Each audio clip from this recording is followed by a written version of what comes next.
Ladies and gentlemen, welcome to the podcast, The Joyful Frugalista. And now here's your host, Serina Bird. Wanting to bring more abundance into your life in 2023? I'm super excited to be hosting another one of my signature 6-week courses, 6 Weeks to Abundance with The Joyful Frugalista. The next course starts on Tuesday, the 24th of January and runs for 6 weeks from 7 o'clock every Tuesday night. Now, as a special for all of those people listening to my podcast, I have $50 off each of the courses. Normally they're $250, but for you, dear listeners, it's only $200. Please use the code podcast.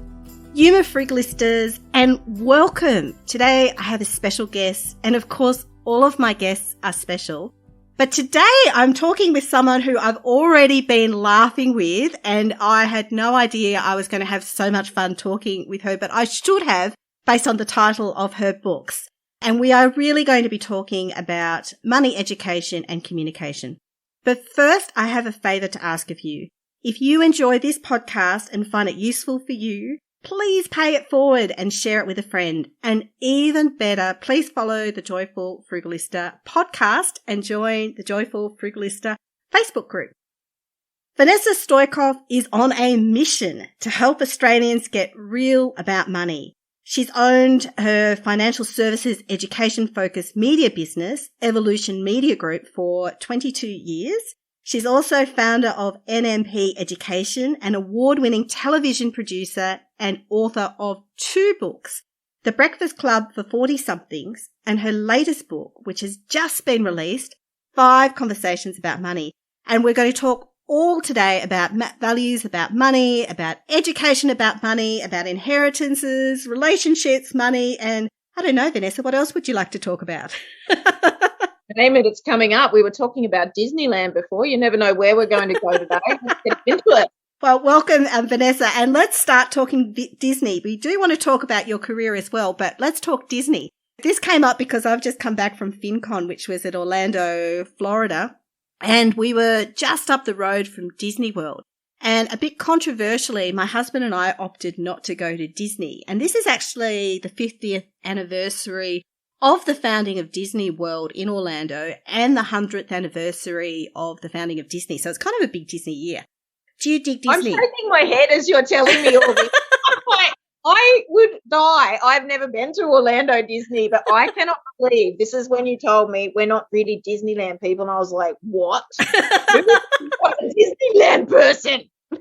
Well, so you clearly are. So you like all this in terms of your values and what you spend money on. Would this be something you would spend money on? We'll tell you a little bit about what, when I was a kid watching TV as a young'un, and I'm 49 now, so clearly in Generation X, 50 next year. I turned 50 just a couple of weeks ago. You and I are twins then, same age, but every Sunday night I'd get a boiled egg and toast and watch Walt Disney. And it was the most magical time of the week. And, I did grow up to do journalism and write books and love stories. So perhaps for me, it meant so much more. But Walt Disney was someone who believed in a mouse. And out of that, he grew the happiest place on earth. And it really gave me permission to think that anything is possible. And my parents had bought Encyclopedia Britannica and put it, someone door-to-door salesman. I grew up in Gunnedah. Came to the house, and so they'd saved up. Dad worked in the mines to buy, and I think they were $800 back then for encyclopedias. Yeah, they were expensive, weren't they? We never had one. They also came with all these beautiful fairy tales, like the Grimm family, and all these big books that were individual fairy tales and stuff. So I used to lie in front of the fire in Gunnedah in my home and read all these fantastical books and watch Walt Disney. And yeah, I am one of those people who believe that there is a happiest place on earth and that there is magic in the world and that you can channel that kind of joy into your life and create it. So, yeah, I'm into it.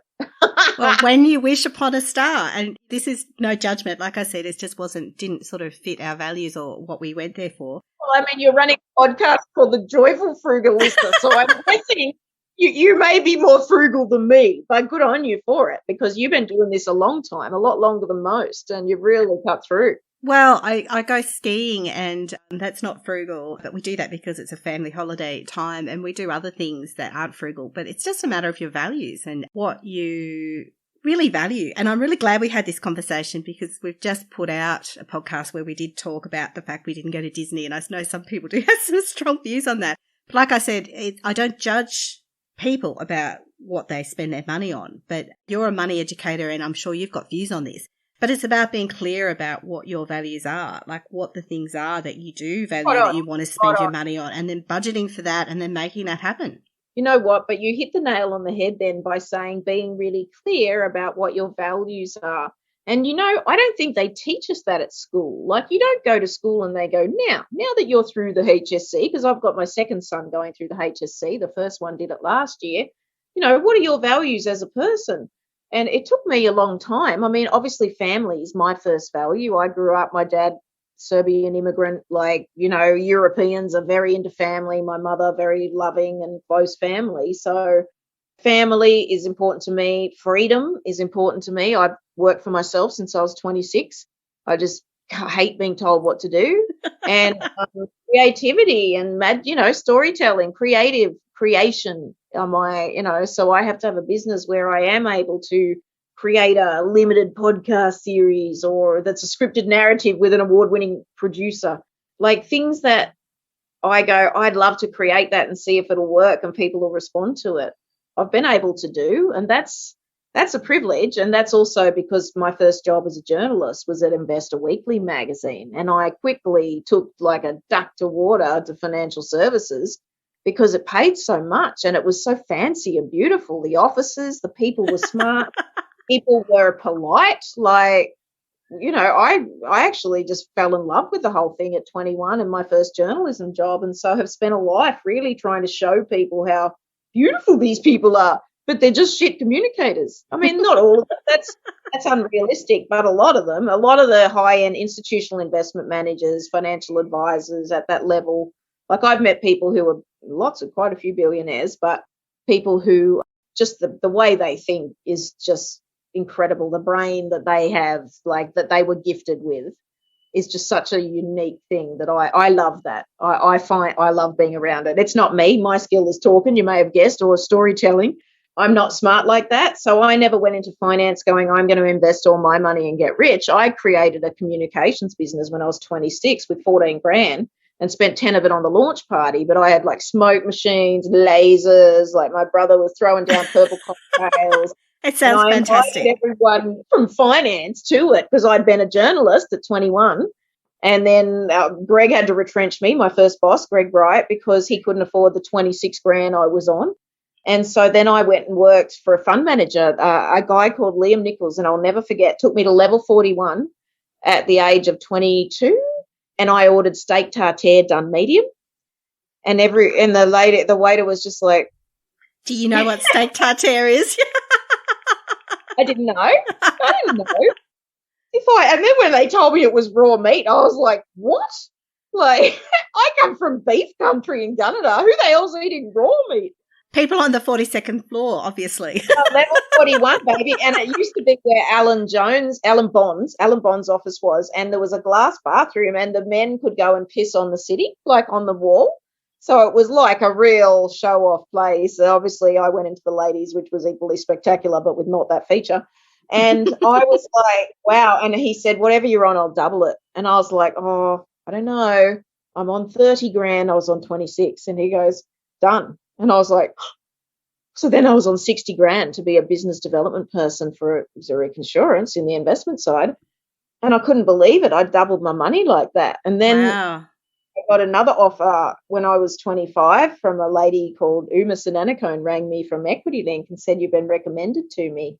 We want to talk to you about again doing business development within institutional financial services. So fairly specific, right? But I knew the people, I understood the industry, and I like people. So I was genuinely quite good to be around, I think, because I was genuinely trying to understand how it all worked. It was interesting. I said, oh, I don't know about that. And I went back to my first boss that paid me 26 grand and said, oh, what do you think of this? And he goes, ask for 150. And I was like, what? And he said, no, just ask for that. And so I did. And then they came back and said, no, we can't do that, but we can do 120. and maybe look at options. And I was like, oh, okay. And then that was my second lesson in negotiating of, if I'd have asked for 150 for the job where I got 60, they would have laughed me out of the room. But I got to a level where I could quickly double my salary quickly, but I had to look like that was my expectation, whereas really 80 would have been bloody great when you're on 60. And then I earned that kind of money for 3 years there, and that was an incredible business. It was run by Brian Sherman and Lawrence Friedman, and Brian passed away recently, but the most incredible family, like the Sherman family, well, his son Emil has Seesaw Films, which did The King's Speech and Lion, amazing storytellers. Just some small movies there. I know, and Ondine, he's Brian's daughter, created that animal charity called Voiceless. And I mean, that's had such an impact for animal cruelty. And Brian was very passionate about that. And I was lucky enough to work for him. Lawrence Friedman was his partner, and that's Mia Friedman's dad.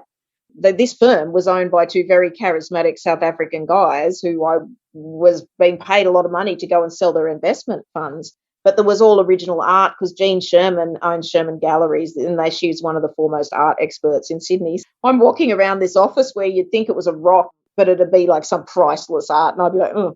But it was the coolest office back in the day, and I loved that job, and I did a lot of cool things because I helped start the Fund Executive Association, which was all the heads of super funds back then were called fund secretaries. It was the start of superannuation, really, and so I got them all together. Yeah, those days there was a lot of excitement about superannuation, but a lot of skepticism back then in the early days. Well, too. It was a big administrative process, right? You were actually just getting corporate people. I remember News Limited Super, Telstra Super, who I sat next to yesterday and is still an incredible fund, but they were all in their infancy, like the big corporates, which kind of have rationalised, but those big, giant, big super now they call it, but the Awares, the Australia Super, the Hester, the Host Plus, they were all in their infancy when I started back then. So I got a big group of people together who were the CEOs of those fund executives, those super funds, and we started the Fund Executive Association. And it was Greg Bright's idea. He's like, I reckon they need something to get together because they're going to get bigger and bigger and need to be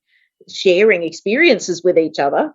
It was born, and it's still the premier body for education in Australia for fund executives in superannuation. And a lot of the people that are running funds now have been that have just retired, have been mentors of mine, like Neil Cochrane, who was the chairman of Aware Super, and Michael Dwyer, like just incredible people who've been very generous to me in my career. But my real passion is under these people are real servant leaders and they want to serve the public. So when people are skeptical about super, I'm like, you need to understand the people behind these superannuation funds are servant leaders. They do care about the member. It's different than banks and places that are just driven by assets under management and things where there's a shareholder. Anytime you've got a public company and there's a shareholder, you can never truly serve two masters, can you? You either serve the shareholders or you serve the customers. And let's hope that by serving the customers, the shareholders are served. But that's not always the case. And we've seen that many, many times. Well, that's a really, really interesting insight. And then you've obviously left all of this to have your own business and your first book. I just love the title of this, the Breakfast Club for 40-somethings. And it does remind me of watching the original, the Breakfast Club movie. Was so kind of rebel and, it just really resonated for that age group. And so I think from what I'm gathering, you really do tap into the zeitgeist of your generation and what's important. Yeah, thanks. You're like, oh my God, she hasn't even got to the part where she started her own business yet. She's still talking about super. But I did leave there, start Evolution, do that cool party, did a whole bunch of stuff in storytelling, PR, marketing, advertising, content creation, branded content, built a business, a big video platform for advisors, and then sold that to a listed company. So I learnt the art of making money myself, of spending it, because I've always been a spender. So you and I are like diametrically opposed. If you're the joyful frugalista, I'm the joyful spender. And anyone that knows me will go, hell yeah. My mother's like, oh God, like she just thinks I'm so wasteful. But I'm not wasteful. I spend on things that give me joy and give people joy. So I don't buy myself everything, although when I have things that I want, I will have them. But it's, not all the time, certainly. But I love experiences and holidays and travel and having people going out. And I've spent a lot of money on those sort of things. And for me, that's been about family and friends and fun. And I want to have fun.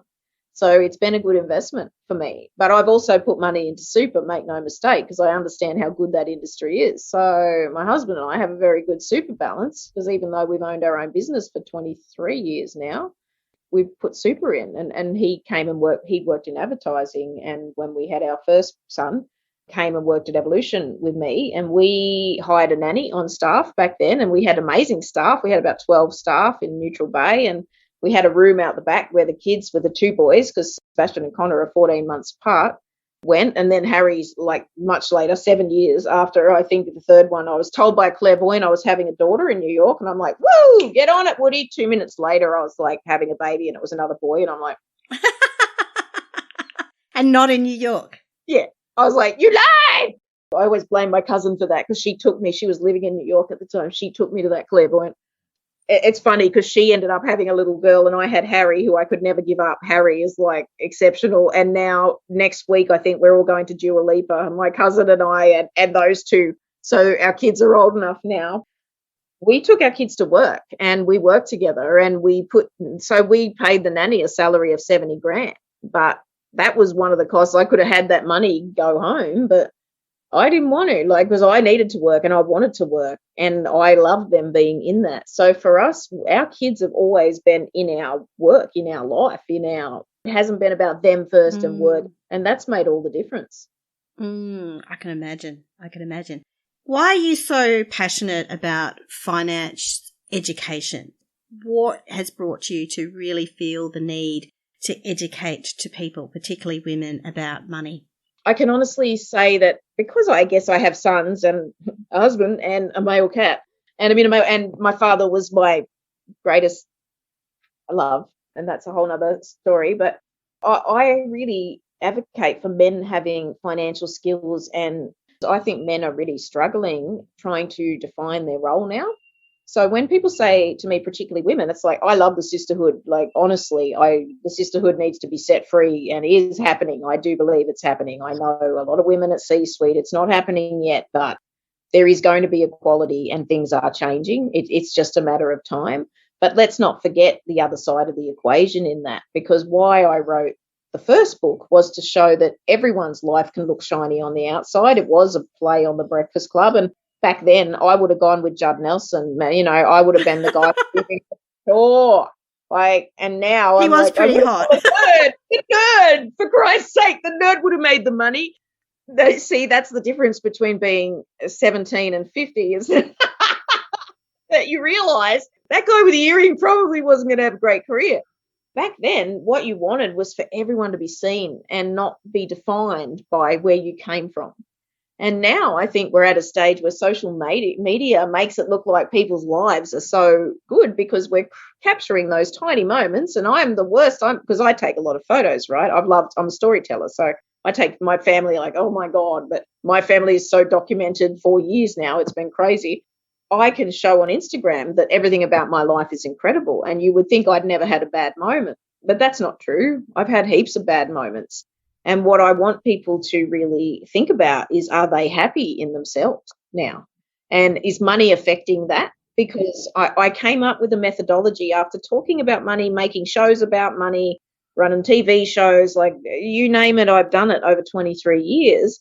The one thing I know about money is that people hold themselves, their value and money are very closely linked. So it's a very difficult conversation. If you don't feel you have money, you don't feel you have value in some cases. And that's the work I want to do. Like, I want to show people that's not true. You may not have it now, but don't give up, because you can change things. You can change yourself. You can get a growth mindset around your opportunities. You can lose the people around you that aren't believing that you could be more or do more, or you could be a leader in your family and say, you know what, we're going to change. Like, I'm changing, and I want to take you guys on a journey with me. So this new book that I wrote, The 5 Conversations that will radically change your life, and I've used the word radical. I mean, financial service isn't crazy about the word radical, but I do believe that if people have these 5 conversations, the first being with yourself. What I'm saying now, are you happy? Do you want more? Do you want different? And you kind of, the older you get, and I guess I really understand Generation X because I am Generation X, but we're at an age now, my kids are 18, 19, 13, older, and they don't need me as much. And I've got work, and that's amazing. And I'm still married. And there's a lot about my life that I'm A, grateful for, but B, like, I don't want to do the same things anymore that I used to. Like, I don't want to be in the suburbs. We live in an apartment now on the harbour, and it's 3 bedrooms. I've got huge sons. They like say the people, they pee like racehorses, and the bathrooms are tiny in this place. But I want to live on the harbour because it gives me energy, and it's not that expensive, compared to a big house with a backyard and garage and everything that we used to have. But that felt like it was just a rock around our neck by the end. For me, I want to feel free in this stage of my life. I'm also in an apartment too. I moved from a biggish block by Canberra standards in the suburbs to a unit where I can walk to see CBD in Canberra. We cycle most places. The kids walk to school. And yeah, it's not a lot of space compared to what we had, but it's a great lifestyle because we're just so close to everything. Yeah. How many kids have you got? 2. I've got 2 boys. Oh, you got boys as well. Oh, okay, cool. Well, yeah, because everyone goes, oh, boys need space. And when they were little, it was great to have the backyard and stuff. But as you get older, they either want a game or be with their friends. Pretty much. They're not like sitting in the lounge room going, let's all watch a movie. We make them watch stuff with us, but most of the time they're like, please, God, let me go and talk to my friends. So it's okay. And it's okay to say you don't have as much. And I've still got girlfriends who have beautiful big homes on the North Shore, and I'm happy. They love their home, and that's been their defining investment. That's lovely. But it's just what makes me happy. And what I say to people is, what makes you happy? Yeah. It doesn't have to be what everyone else says. It doesn't. What do you want? So we're talking then about having discussions with yourself and being clear about what you want, where you really want to live, the life you really want to lead. What about discussions with, say, your parents about what happens when they die? Yeah, you got to have them. And I think otherwise you leave a whole shit show of mess for when it's gone. I mean, my dad died 4 years ago now, but Mum was a lot younger and she's still alive. So obviously they owned their house and Mum's still living in it. And we knew we'd all get third, the 3 of us, when the house goes and they get sold. But like, some people haven't even had that discussion, or they've had it brush broad strokes. But there's a lot of stuff you got to do as when you get older, like deeds of houses, bank accounts, where things are at. You can't leave a mess for your kids. And I think that if you can see for your parents that there is something there where you're like, do we even know how this works? You need to bring it up. And so that can be difficult. So this book, again, there's a whole chapter dedicated to how to talk to your kids about money as an older person or an adult, and as people with younger kids.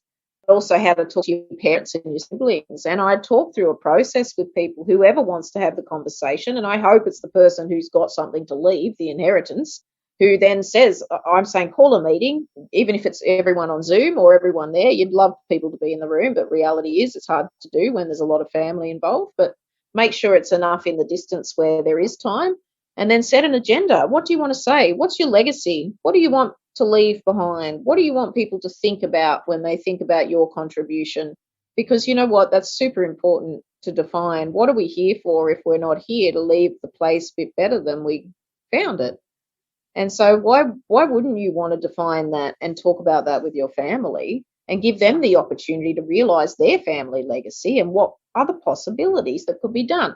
Because a lot of the time, if people are leaving a home, there's several siblings and there's not enough money there unless 2 buy the other out, 1 buys this, there's a whole bunch of whoever's got money may not need it. Everyone's family's different. There are not 2 families. Yeah, and there's often a black sheep amongst those siblings, or there's someone, or sometimes there's siblings who've died. What you do about the children from those relationships, or what about if there's step parents or step kids? There's a whole range of different things there. Yeah, there is. And so if you want to really, you owe it to your family, I believe, to get that right and to say how you want it to go, and not just trust that someone else will sort it out for you. I'm not saying do the legal and accounting work. I wouldn't have a clue. The best thing I ever did was hire a financial planner, a bookkeeper.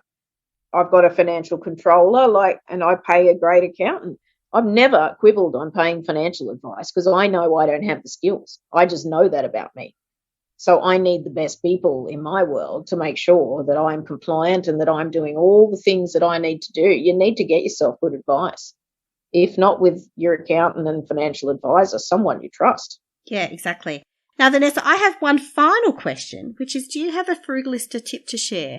Do you have a tip about saving money, something you do? It could be quirky, it could be unusual, it could be normal.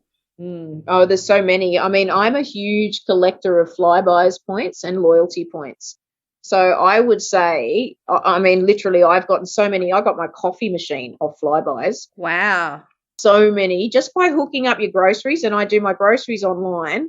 And Coles and Woolies both do it. I use Coles just because I've got my whole list filled there. But in the front of the online shopping, it often says $20 off, and I snap that code and then put it in, and $20 off your groceries. If I'm spending $300, $350, that's not a small amount every week. But also I'm racking up those Flybuys points, and then I go in and I'm like got my eye on the, the fancy soda water thing next to the, it does the soda stream. I've got an old one. I want a new one. Things like that. Get into them. Join the reward scheme. Scan your thing. It's worth it. You can get a heap of cool freebies, and it's fun. Yeah, loyalty really does make a difference. If there's a particular brand you like or a particular shop, and you I do in Myer. Their experience isn't as good, but I do spend in Myer sometimes on makeup or perfume. But I think the supermarket one is a no-brainer. Honestly, it's money for nothing. And linking your credit cards to your frequent flyers is another one that I love, because then when I spend money on my card and I pay my card off every month, then I'm also getting my frequent flyers. Well, having just been to the US, which was predominantly funded by frequent flyer points, both in terms of the flight and the accommodation, yeah, I'm a big fan of that. Well, thank you so much, Vanessa. So your new book, 5 Conversations About Money, is, I assume, available in all good bookstores. I know it's available on Booktopia and other places. Yes, it is. And I hope, it's released overseas as well in the States. It's gone, Walmart in the US has picked it up, but I think it's just taking a bit of time for print to run out. So some people have said, I've not been able to find your book in a shop yet, B. I'm like, well, look on my site, because all the places that are distributing it, Dimmicks and everywhere, are listed. And I'm guessing that over the next few days or so, books will be released into the bookshops, I hope. But let me show you what it looks like, so because I have my author copies. Cool. I love that background. The orange colour is fabulous. It's all done in text messages and scripts, and it's not a boring book. It's actually scripts of, here, you say this, they might say this, you say that. So that's how I've done it, and I've put 2 years and my designers and a whole bunch of incredible journalists who I wrote this with, who's far better than me. But I wanted to make it, some of them are podcast scripts with the characters from my old book, from my first book. And that goes with my free podcast called the Vanessa Stoykov podcast, which is the scripted narrative that also has voice characters in that. So I bring those characters to life and what they're doing, and then I talk to a CEO in finance about their money. So everyone can sort of get into that mindset, because what I'm trying to do by get people to read these stories is go get in your own mindset, your own growth mindset. What could you do? What could your life be like in 10 years? It could be so much better, and get, see yourself changing for the better. And I don't know, my dream when I'm in the nursing home one day, the fancy nursing home with the hot staff that fanning me with the grapes, that some people say, I read your books and now I'm here, like I heard you talk, or I did it, and it sparked me. All I want to be is the spark. Yeah, I want to spark as many people as I can. It gives me joy. Well, it sounds like it's doing that. And as someone who enjoys giving other people joy through their writing, I totally relate to that. Well, thank you so much. It's been a great chat, and wish you all the best with the new book. Thank you so much. You've been listening to The Joyful Frugalista with Serina Bird. And of course, sound has been by Neil Hadley. We could watch the boats float by.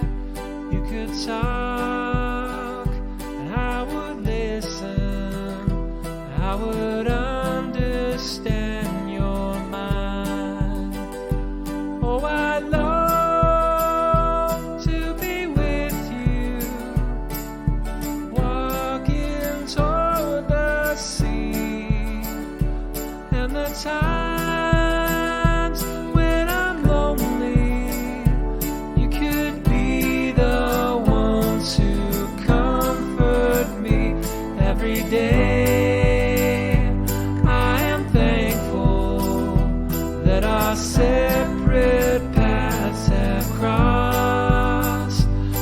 every night.